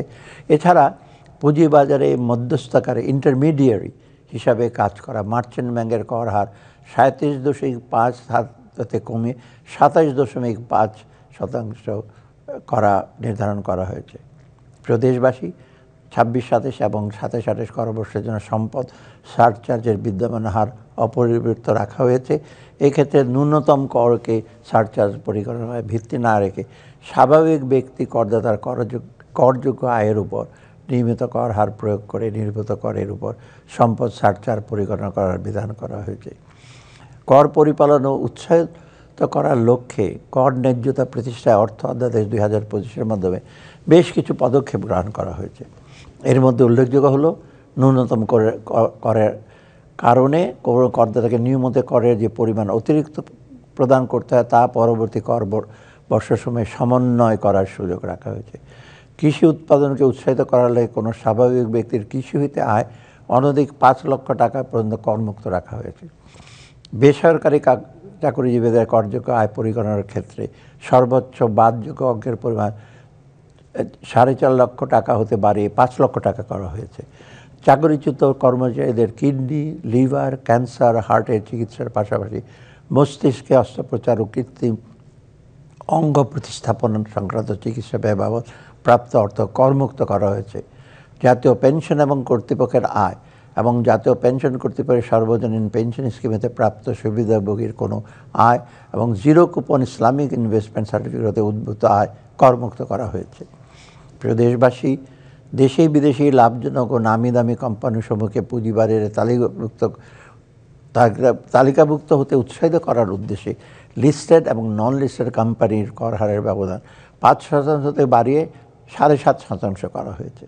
এছাড়া পুঁজিবাজারে বিনিয়োগ ও লেনদেন বৃদ্ধি উৎসাহিতকরণের সিকিউরিটির লেনদেনের উপর মোট মূল্যের ব্রোকারেজ হাউসসমূহের নিকটতে উৎস কর সংগ্রহের হার 0.05% হতে হ্রাস করে 0.03% নির্ধারণ করা হয়েছে।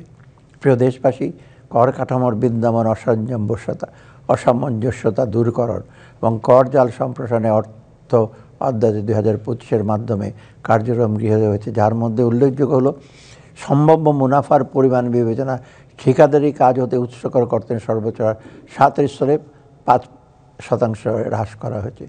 প্রকৃত বিক্রয় মূল্যের সম্পত্তি রেজিস্ট্রেশন লক্ষ্যে জমি হস্তান্তর উৎসকর সংগ্রহের বিদ্যমান মূলধনী মুনাফার কর হারিয়ে এলাকা ভেদে 8%, 6% ও 4% স্থলে যথাক্রমে 6%, 4% ও 3% হ্রাস করা হয়েছে। সম্ভব মুনাফার পরিমাণ বিবেচনায় 152টি পণ্যের উপর আমদানি পর্যায়ে হ্রাসকৃত 2% হারে অগ্রিম কর আরোপ করা হয়েছে। পরিবেশ বান্ধব রিসাইক্লিং শিল্পে ব্যবহৃত কাঁচামাল সরবরাহের ক্ষেত্রে উৎসকর কর্তনের হার শতাংশের স্থলে 1.5% নির্ধারণ করা হয়েছে।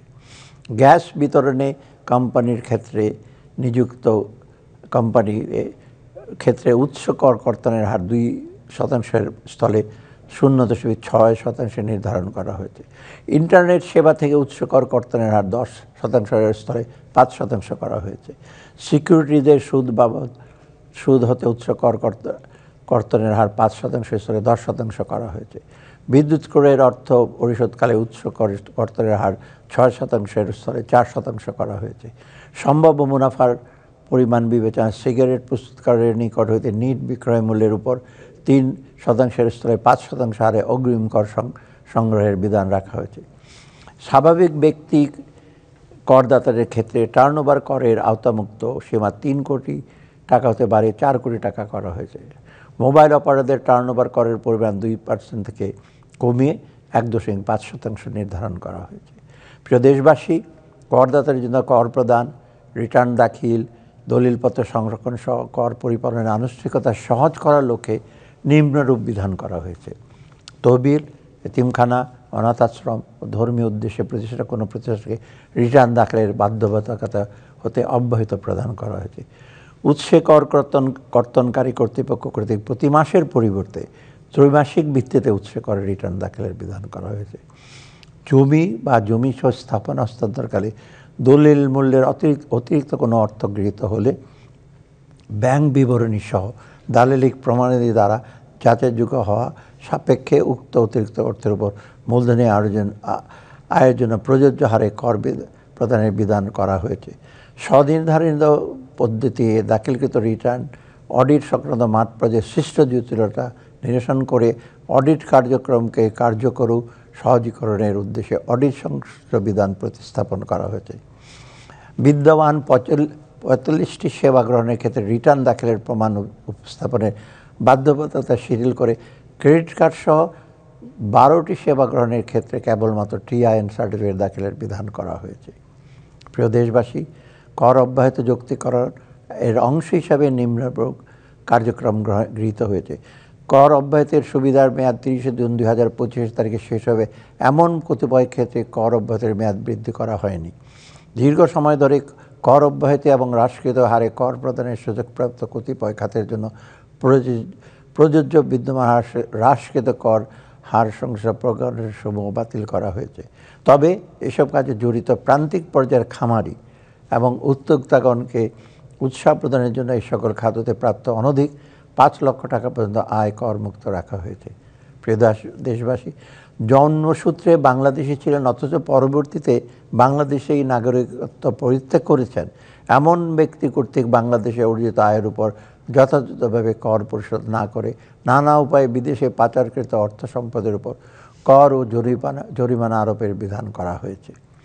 বাজেটের অংশ হিসাবে প্রত্যক্ষ কর ব্যয় প্রতিবেদন ডাইরেক্ট ট্যাক্স এক্সপেন্ডিচার রিপোর্ট প্রকাশ করা হয়।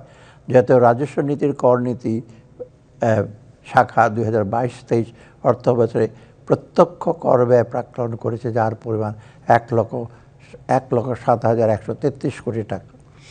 মূল্য সংযোজন কর, মূল্য সংযোজন কর ও সম্পূরক শুল্ক আইন 2012-তে কতিপয় সংশোধন আনা হয়েছে, যার মধ্যে উল্লেখযোগ্য হল উৎপাদনকারী প্রতিষ্ঠান কর্তৃক শিল্পের কাঁচামাল আমদানির ক্ষেত্রে আগাম করের হার 3% থেকে কমিয়ে 2% নির্ধারণ করা হয়েছে। বাণিজ্যিক আমদানিকরণের ক্ষেত্রে আগাম কর 5%-এর পরিবর্তে 7.5% নির্ধারণ করা হয়েছে। বাণিজ্যিক আমদানিকারক কর্তৃক স্থানীয় পর্যায়ে মূল্য সংযোগের পরিমাণ 50% বেশি না হলে ব্যবসায়ী পর্যায়ে ফাইনাল সেটেলমেন্ট করে পুনরায় ভ্যাট আরোপণ না করার বিধান করা হয়েছে। বিধি বহির্ভূত রেয়াত গ্রহণের ক্ষেত্রে জরিমানার পরিমাণ 50% থেকে 100% কমিয়ে 30 থেকে 50% নির্ধারণ করা হয়েছে। নির্মাণ সংস্থা, যোগানদার, C&F এজেন্ট কর্তৃক রিটার্ন দাখিলের মেয়াদ প্রতি মাসের পরিবর্তে 6 মাস করা হয়েছে। আগাম কর সমন্বয়, রিফান্ড আবেদন ও রেয়াত গ্রহণের সময়সীমা 4 মাসের পরিবর্তে 6 মাস করা হয়েছে। প্রিয় দেশবাসী, কর GDP অনুপাত বৃদ্ধি সহ আদর্শ ভ্যাট ব্যবস্থা পরিবর্তনের লক্ষ্যে নিম্নোক্ত ক্ষেত্রে ভ্যাট হার কিছুটা বৃদ্ধি করা হয়েছে। বিভিন্ন MS প্রোডাক্ট এর উৎপাদন পর্যায়ে আরোপিত সুনির্দিষ্ট কর প্রায় 20% বৃদ্ধি করা হয়েছে। নির্মাণ সংস্থার সেবার বিপরীতে ভ্যাটের হার 7.5% পরিবর্তে 10% নির্ধারণ করা হয়েছে। অনলাইনে পণ্য বিক্রয় কমিশনের উপর ভ্যাটের হার 5% থেকে 15% নির্ধারণ করা হয়েছে। Self copy paper, duplex board, coated paper এর উৎপাদন পর্যায়ে ভ্যাটের হার 7.5%-এর পরিবর্তে 15% নির্ধারণ করা হয়েছে। প্লাস্টিকের তৈরি সকল ধরনের টেবিলওয়্যার, কিচেনওয়্যার, গৃহস্থালী সামগ্রী, হাইজেনিক ও টয়লেটরি সামগ্রী সহ অনুরূপ যে কোনো পণ্যের উৎপাদন পর্যায়ে ভ্যাটের হার 7.5-এর স্থলে 15% নির্ধারণ করা হয়েছে। কটন সুতার উৎপাদন পর্যায়ে সুনির্দিষ্ট করের পরিমাণ 3 কেজি প্রতি 3 টাকার পরিবর্তে 5 টাকা নির্ধারণ করা হয়েছে। কৃত্রিম আঁশ, ম্যান মেড ফাইবার এবং অন্যান্য আঁশের সংমিশ্রণে তৈরি ইয়ার্নের উৎপাদন পর্যায়ে সুনির্দিষ্ট করের পরিমাণ প্রতি কেজি 3 টাকার পরিবর্তে 5 টাকা নির্ধারণ করা হয়েছে। ব্লেডের উৎপাদন পর্যায়ে ভ্যাটের হার 5% পরিবর্তে 7.5% নির্ধারণ করা হয়েছে। প্রিয় দেশবাসী, নিম্নলিখিত ক্ষেত্রে জনসাধারণকে কিছুটা স্বস্তি প্রদানের লক্ষ্যে কতিপয় ক্ষেত্রে ভ্যাট ও আবগারি শুল্ক এক্সাইজ ডিউটি অব্যাহত প্রদান করা হয়েছে। 1 লক্ষ টাকার পরিবর্তে 3 লক্ষ টাকা পর্যন্ত ব্যাংক কিস্তির উপর আবগারি শুল্ক অব্যাহত প্রদান করা হয়েছে। লিকুইডিফাইড ন্যাচারাল গ্যাস এলএনজির উপর আমদানি পর্যায়ে ভ্যাট অব্যাহত প্রদান করা হয়েছে। স্যানিটারি ন্যাপকিন, প্যাকেটকৃত তরল দুধ ও বল পয়েন্ট পেনের স্থানীয় ব্যবসায়ী পর্যায়ে ভ্যাট অব্যাহত প্রদান করা হয়েছে। 22 ইঞ্চির পরিবর্তে 30 ইঞ্চি পর্যন্ত কম্পিউটার মনিটরিংয়ের সব উৎপাদন ও ব্যবসায়ী পর্যায়ে ভ্যাট অব্যাহত প্রদান করা হয়েছে। নিম্নলিখিত ক্ষেত্রে সম্পূরক শুল্ক হার আরোপ, হ্রাস অথবা বৃদ্ধি করা হয়েছে। বাণিজ্যিক আমদানি কারক কর্তৃক সিগারেট পেপার আমদানির ক্ষেত্রে সম্পূরক শুল্ক হার 150%-এর পরে 300% করা হয়েছে। ওটিটি বা ওভার দ্য টপ প্ল্যাটফর্ম সেবার সংজ্ঞা প্রদানপূর্বক এর উপর 10% সম্পূরক শুল্ক আরোপ করা হয়েছে। সকল ধরনের আইসক্রিমের উপরে সম্পূরক শুল্ক 10% পরিবর্তে 5% নির্ধারণ করা হয়েছে। প্রিয় দেশবাসী, রাজস্ব আদায় বৃদ্ধি, দেশীয় শিল্পের বিকাশ এবং জনস্বার্থের নিম্নোক্ত বিধান করা হয়েছে। হাসপাতাল বেড উৎপাদনে ব্যবহৃত প্রয়োজনীয় উপকরণ ও খুচরা যন্ত্রাংশ আমদানি স্থানীয়ভাবে ক্রয়ের ক্ষেত্রে সমুদায় ভ্যাট 30 জুন 2030 পর্যন্ত খ্রিস্টাব্দ পর্যন্ত অব্যাহত প্রদান করা হয়েছে। এপিআই, অ্যাক্টিভ ফার্মাসিউটিক্যাল ইনগ্রেডিয়েন্টস উৎপাদনের ক্ষেত্রে উৎপাদন পর্যায়ে ভ্যাট অব্যাহত সুবিধা মেয়াদ 30 জুন 2030 খ্রিস্টাব্দ পর্যন্ত বৃদ্ধি করা হয়েছে। মোবাইল ফোন উৎপাদন ও সংযোজনের ক্ষেত্রে বিদ্যমান ভ্যাট অব্যাহত সুবিধা কিছুটা হ্রাসপূর্বক মেয়াদ 30 জুন 2027 খ্রিস্টাব্দ পর্যন্ত বর্ধিত করা হয়েছে। এলপিজি সিলিন্ডারের স্থানীয় পর্যায়ে উৎপাদন পর্যায়ে বিদ্যমান ভ্যাট অব্যাহত সুবিধা কিছুটা হ্রাসপূর্বক অব্যাহত মেয়াদ 30 জুন 2027 খ্রিস্টাব্দ পর্যন্ত বর্ধিত করা হয়েছে। ওয়াশিং মেশিন, মাইক্রোওয়েভ ওভেন ও ইলেকট্রিক ওভেনের উপর স্থানীয় উৎপাদন পর্যায়ে বিদ্যমান ভ্যাট অব্যাহতির সুবিধা কিছুটা হ্রাসপূর্বক অব্যাহতের মেয়াদ 30 জুন 2030 খ্রিস্টাব্দ পর্যন্ত বর্ধিত করা হয়েছে। সাধারণ আইসিইউ, অ্যাম্বুলেন্স সহ হাইব্রিড ও ইলেকট্রিক ভেহিকেলকে 30 জুন 2030 খ্রিস্টাব্দ পর্যন্ত শর্ত সাপেক্ষে ভ্যাট অব্যাহত প্রদান করা হয়েছে। সাবান ও শ্যাম্পুর কাঁচামাল, লেপজা এবং এসএলইএস এর স্থানীয় উৎপাদনের ক্ষেত্রে ভ্যাট অব্যাহতির সুবিধা কিছুটা হ্রাসপূর্বক অব্যাহতের মেয়াদ 30 জুন 2027 খ্রিস্টাব্দ পর্যন্ত বর্ধিত করা হয়েছে। লিথিয়াম ও গ্রাফিন ব্যাটারি উৎপাদনের ক্ষেত্রে উৎপাদন পর্যায়ে 30 জুন 2027 সাল পর্যন্ত সমুদায় মূল্য সংযোজন কর এবং 1 জুলাই 2028 থেকে 30 জুন 2030 পর্যন্ত 5% অতিরিক্ত ভ্যাট অব্যাহত প্রদান করা হয়েছে। ই বাইকের স্থানীয় উৎপাদনের ক্ষেত্রে 5% অতিরিক্ত ভ্যাট 30 জুন 2030 খ্রিস্টাব্দ পর্যন্ত অব্যাহত প্রদান করা হয়েছে। রেফ্রিজারেটর, ফ্রিজার, এয়ার কন্ডিশনারের কম্প্রেসার উৎপাদনের জন্য কতিপয় প্রয়োজনীয় উপকরণ আমদানির ক্ষেত্রে আমদানি পর্যায়ে সম্পূরক 30 জুন 2028 খ্রিস্টাব্দ পর্যন্ত অব্যাহত প্রদান করা হয়েছে। Sterile, surgical catgut, surgical suture, lifts and skip হোয়েস, সেট টপ বক্স এবং বল পয়েন্ট কলম আমদানি পর্যায়ের ভ্যাট অব্যাহত প্রত্যাহার করা হয়েছে। আমদানি ও রপ্তানি শুল্ক। প্রিয় দেশবাসী, 2025-26 অর্থ বছরের বাজেট আমদানি শুল্ক কর বিষয়ে গুরুত্বপূর্ণ প্রস্তাবসমূহ উপস্থাপন করছি। বিদ্যমান শুল্ক কর কাঠামো পুনর্বিন্যাস। আগামী অর্থবছরে বিদ্যমান 6 স্তর বিশিষ্ট শুল্ক কাঠামো পুনর্বিন্যাস করে এটি নূতন স্তর 3% যুক্ত করার প্রস্তাব করা হয়েছে। একই সাথে আমদানি পর্যায়ে 12 স্তর বিশিষ্ট সম্পূরক শুল্কের পাশাপাশি নতুন একটি সম্পূরক শুল্ক হার 40% নির্ধারিত প্রস্তাব করা হয়েছে। তবে সর্বসাধারণের সুবিধার্থে নিত্য প্রয়োজনীয় পণ্য, প্রধান খাদ্যদ্রব্য, সার, বীজ, জীবন রক্ষাকারী ঔষধ এবং তুলা সহ আরও কতিপয় শিল্পের কাঁচামালের ক্ষেত্রে বিদ্যমান শূন্য শুল্ক হার অপরিবর্তিত রাখার প্রস্তাব করছি। শুল্ক কর যৌক্তিকীকরণ। আমদানি পণ্যের শুল্ক কর হার পর্যায়ক্রমে হ্রাস করা এবং মার্কিন যুক্তরাষ্ট্রের সাথে বাণিজ্য সংলাপের প্রস্তুতির অংশ হিসেবে 110টি পণ্যের আমদানি শুল্ক সম্পূর্ণ প্রত্যাহার, 65টি পণ্যের আমদানি শুল্ক হ্রাস, 9টি পণ্যের সম্পূরক শুল্ক সম্পূর্ণভাবে প্রত্যাহার এবং 442টি পণ্যের সম্পূরক শুল্ক হ্রাস করার প্রস্তাব করা হয়েছে। ট্যারিফ ও ন্যূনতম মূল্য যৌক্তিকরণ। প্রিয় দেশবাসী, বর্তমানে বলবৎ ন্যূনতম ট্যারিফ মূল্য পর্যায়ক্রমে প্রত্যাহার করার অংশ হিসাবে বিদ্যমান সকল ট্যারিফ মূল্য প্রত্যাহারের প্রস্তাব করা হয়েছে। একই সাথে 84টি পণ্যের ন্যূনতম মূল্য প্রত্যাহার এবং 63টি পণ্যের ন্যূনতম মূল্য বৃদ্ধি করে শুল্ক মূল্য যৌক্তিক করার প্রস্তাব করা হয়েছে। নিত্য প্রয়োজনীয় পণ্যের অত্যাবশ্যক পণ্যের শুল্ক হ্রাস, শুল্ক কর হ্রাস। প্রিয় দেশবাসী, পেট্রোলিয়াম জাতীয় পণ্যের উপর মূল্য স্থিতিশীল রাখার লক্ষ্যে অপরিশোধিত এবং পরিশোধিত উভয় ধরনের পেট্রোলিয়াম আমদানিতে শুল্ক কর হ্রাস করা এবং সকল পণ্যের ট্যারিফ মূল্য প্রত্যাহারের প্রস্তাব করা হয়েছে। এছাড়া পরিশোধিত চিনির আমদানি শুল্ক হ্রাসের প্রস্তাব করা হয়েছে। শিল্প খাতে সহায়তা এবং ন্যায়সঙ্গত প্রতিরক্ষণ প্রদান। শিল্প খাতে প্রণোদনার অংশ হিসাবে বিভিন্ন পণ্য উৎপাদনের জন্য প্রয়োজনীয় কাঁচামাল আমদানিতে বিদ্যমান শুল্ক হার হ্রাস করার প্রস্তাব করা হয়েছে। স্থানীয় শিল্পের প্রতিরক্ষণের জন্য chlorinated paraffin wax, sealed battery, polyester staple fibre, battery separator, লিফটের যন্ত্রাংশ এবং এলইডি বাতির যন্ত্রাংশ কতিপয় পণ্যের আমদানি শুল্ক বৃদ্ধির প্রস্তাব করা হয়েছে। ঔষধ শিল্প। ক্যান্সার প্রতিরোধক ঔষধ সহ সকল ধরনের ঔষধ শিল্পের কাঁচামাল আমদানি এবং এপিআই অ্যাক্টিভ ফার্মাসিউটিক্যাল ইনগ্রেডিয়েন্ট তৈরির কাঁচামাল আমদানিতে শুল্ক কর অব্যাহত সুবিধা সম্প্রসারণের প্রস্তাব করা হয়েছে। কৃষি। কোল্ড স্টোরেজ স্থাপনে প্রয়োজনীয় যন্ত্রপাতি আমদানিতে রেয়াতি সুবিধা প্রদান করে একটি নূতন প্রজ্ঞাপন জারির প্রস্তাব করা হয়েছে। স্থানীয়ভাবে কৃষি যন্ত্রপাতি উৎপাদনকে উৎসাহিত করতে কম্বাইন হারভেস্টার তৈরি যন্ত্রাংশ আমদানিতে বিদ্যমান শুল্ক হারের প্রস্তাব করা হয়েছে। পরিবহন খাত।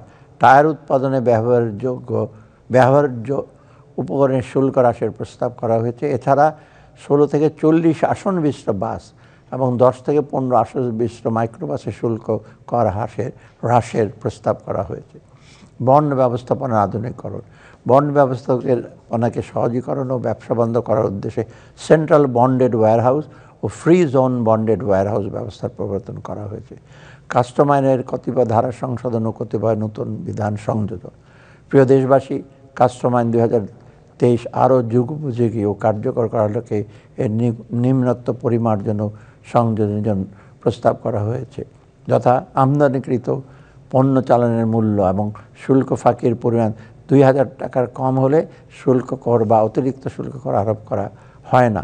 উভয়ের ক্ষেত্রে এই সীমা 4000 টাকা করা হয়েছে। বিলম্বে শুল্ক পরিশোধের ক্ষেত্রে বিদ্যমান সুদের হার এবং সুদ আরোপের সর্বোচ্চ সীমা মূল্য ও সংযোজন করে আইন সম্পর্ক শুল্ক আইন 2012 সাথে সামঞ্জস্যপূর্ণ করা হয়েছে। আমদানি নিয়ন্ত্রণ সংক্রান্ত বিধান লঙ্ঘন এবং কার্গো ঘোষণা দাখিলে ভুল ত্রুটির ক্ষেত্রে আরোপযোগ্য জরিমানার হার কমানো হয়েছে। স্বাস্থ্য, পরিবেশ এবং শিশু কল্যাণ। দেশের উন্নত চিকিৎসা নিশ্চিতকরণের লক্ষ্যে রেফারেল হাসপাতালের সময়ের পাশাপাশি 50,000 অধিক সকল হাসপাতাল স্থাপনের জন্য যন্ত্রপাতি ও সরঞ্জাম আমদানিতে শুল্ক কর হ্রাসের প্রস্তাব করা হয়েছে। স্থানীয় পর্যায়ে পরিবেশ বান্ধব ই-বাইক উৎপাদনে প্রণোদনা প্রদানের লক্ষ্যে নূতন প্রজ্ঞাপন জারির প্রস্তাব করা হয়েছে।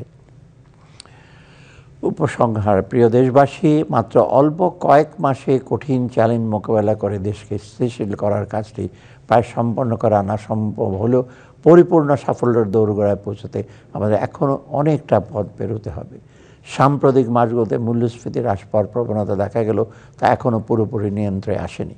গত এপ্রিল মাসে মার্কিন প্রশাসন কর্তৃক আরোপিত অতিরিক্ত শুল্কের নেতিবাচক প্রভাব ও আমাদের অর্থনীতির উপর পড়ার সম্ভাবনা রয়েছে। এছাড়া সম্প্রতি যে বাজার ভিত্তিক মুদ্রা বিনিময় হার চালু করা হয়েছে, তার কোনো নেতিবাচক প্রভাবের আপাতত বাজারের উপর পড়ার সম্ভাবনা না থাকলেও এ বিষয়ে আমাদের সতর্ক দৃষ্টি রাখতে হচ্ছে।